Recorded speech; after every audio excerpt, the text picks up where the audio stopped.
remercier de participer à cette conférence débat qui sera animée par Jérémy Baki, ici présent, qui est en charge de la formation à la Fédération du PCR de Couronne, de Norbert Lenoir, qui est agrégé et docteur en philosophie, professeur en classe préparatoire aux grandes écoles au lycée Masséna à Nice, et en même temps chargé d'enseignement au département de philosophie d'Aix-Marseille Université, auteur de plusieurs ouvrages que vous pouvez, pour certains d'entre eux, découvrir à la librairie, puisque je salue aussi la présence ici de Michel Carrière et de Roland, qui sont les responsables pour le département et les responsables de la librairie d'Ido. Donc, un grand merci à tous les quatre. Cette conférence débat est organisée par l'Université Nouvelle pour le 9e arrondissement de Marseille, dont le but est le développement de la connaissance du marxisme dans cet arrondissement. Cette association existe déjà depuis de nombreuses années, mais avec quelques camarades, nous avons jugé utile de la relancer avec Michel, avec Marie-Claude, avec Pascal, avec Alain, avec Jacqueline et Huguette. Nous avons envisagé de la relancer et de lui donner une nouvelle vie, une nouvelle essor.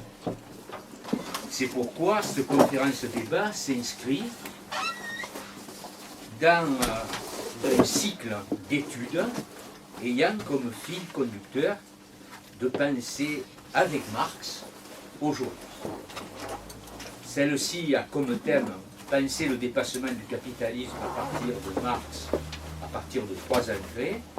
Marx, théorie du pouvoir, la grande critique du capitalisme de Marx, et Marx, penseur de la démocratie dont nous avons tellement besoin. Alors, pourquoi de la théorie, du théorique? Eh bien, parce que nous pensons que c'est le plus court chemin vers la réalité. Nous considérons que Marx et le marxisme sont toujours très actuels. Beaucoup d'écrits sur Marx, on peut en trouver, qui valorisent cette actualité, comme Norbert, ici présent, et bien d'autres, mais aussi autant pour nier cette actualité en présentant cette œuvre comme peut-être valable à son époque dans le meilleur des cas, mais dépassée dans le monde d'aujourd'hui. Or, il est vrai que depuis le Capital et l'écriture du manifeste, qu'il a écrit avec Engels, les forces économiques et politiques du système capitaliste ont su ruser avec leurs contradictions par la situation concrète des situations d'exploitation, mais aussi par l'utilisation des erreurs et des drames du mouvement ouvrier. Il n'en reste pas moins que cette capacité d'adaptation du système capitaliste, Marx et Engels eux-mêmes l'avaient en tête lorsqu'ils expliquent que cette classe capitaliste, je le cite, ne peut exister sans révolutionner constamment les instruments de production, ce qui veut dire les rapports de production, c'est-à-dire l'ensemble des rapports sociaux, et tout cela avec une classe ouvrière, une lutte de classe toujours présente et un rapport des forces qui évolue selon les périodes.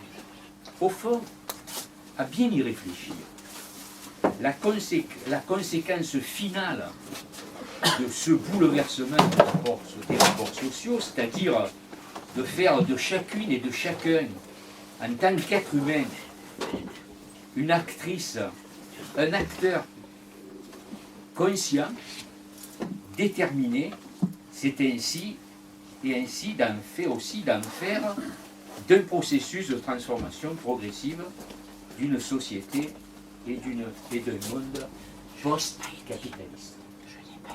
Marx nous indique ainsi le chemin vers cette société post-capitaliste, émancipation humaine, lorsqu'il évoque dans le manifeste du Parti communiste une association où le libre développement de chacun est la condition du libre développement de tous. Ce qui ne signifie pas que l'épanouissement de tous soit subordonné en droit à l'égoïsme des individus.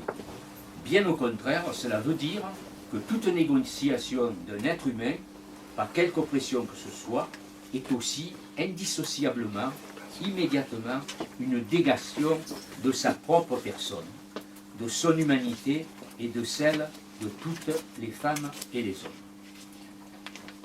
En effet, dans ce moment où il y a tant d'inégalités, tant de pauvreté, tant de pollution, tant de concurrence, engendrée par le système capitaliste qui conduisent vers la barbarie et où commencent à se lever en France, en Europe et dans le monde des millions de femmes et d'hommes qui n'acceptent pas cette situation et qui sont porteurs de partage, de commun, d'émancipation humaine, de progrès, de justice et de solidarité. Nous ne pouvons plus laisser 1% de la population mondiale accumuler sans limite les richesses alors que les 99% restants sont condamnés à l'austérité, au mal-vivre, à la violence et aux guerres. Voilà qui dit de façon dramatique dans quel monde nous fait vivre ce que les puissants et leurs valets appellent l'économie de marché, qui est la dictature des grands propriétaires privés au cynisme sans rivage, avec ses énormes gâchis matériels, humains, environnementaux. Comme l'écrit le philosophe marxiste Lucien Serre, si tant de choses, je le cite, évoquent une fin de monde, c'est que nous entrons dans la longue et rude époque historique de la fin du capitalisme, système de prédation sociale et incapable de faire droit aux extraordinaires possibles présents du genre humain. Je voudrais, en terminant, citer quelques lignes du livre de Norbert qui dit ceci, je le cite donc, en édifiant l'histoire du capitalisme à un livre noir, en identifiant plutôt l'histoire du capitalisme à un livre noir, notre option historique est claire, notre perspective sera résolument marxienne. Mais ce choix n'est pas seulement archéologique. Marx ne nous promet pas seulement de comprendre l'origine, ne permet pas seulement de comprendre l'origine historique du capitalisme, mais aussi et même surtout sa logique économique et politique qui est toujours à l'œuvre dans notre présent. Être à l'écoute de Marx, ce n'est pas répéter sa pensée comme un ventriloque, mais essayer de se servir de ses concepts pour comprendre notre propre présent. Fin de citation. Eh bien, en conclusion, bien comprendre notre présent qui forcément, pour une large part, est issu de notre passé, est déjà porteur des germes qui vont nous aider à mieux inventer et construire un futur d'émancipation humaine que nous osons appeler communisme de nouvelle génération. Essayons donc de ne pas, comme je le disais tout à l'heure à Michel, essayons donc de ne pas mourir de soif près de la fontaine. Et je vais maintenant laisser la parole à Jérémie et à Norbert.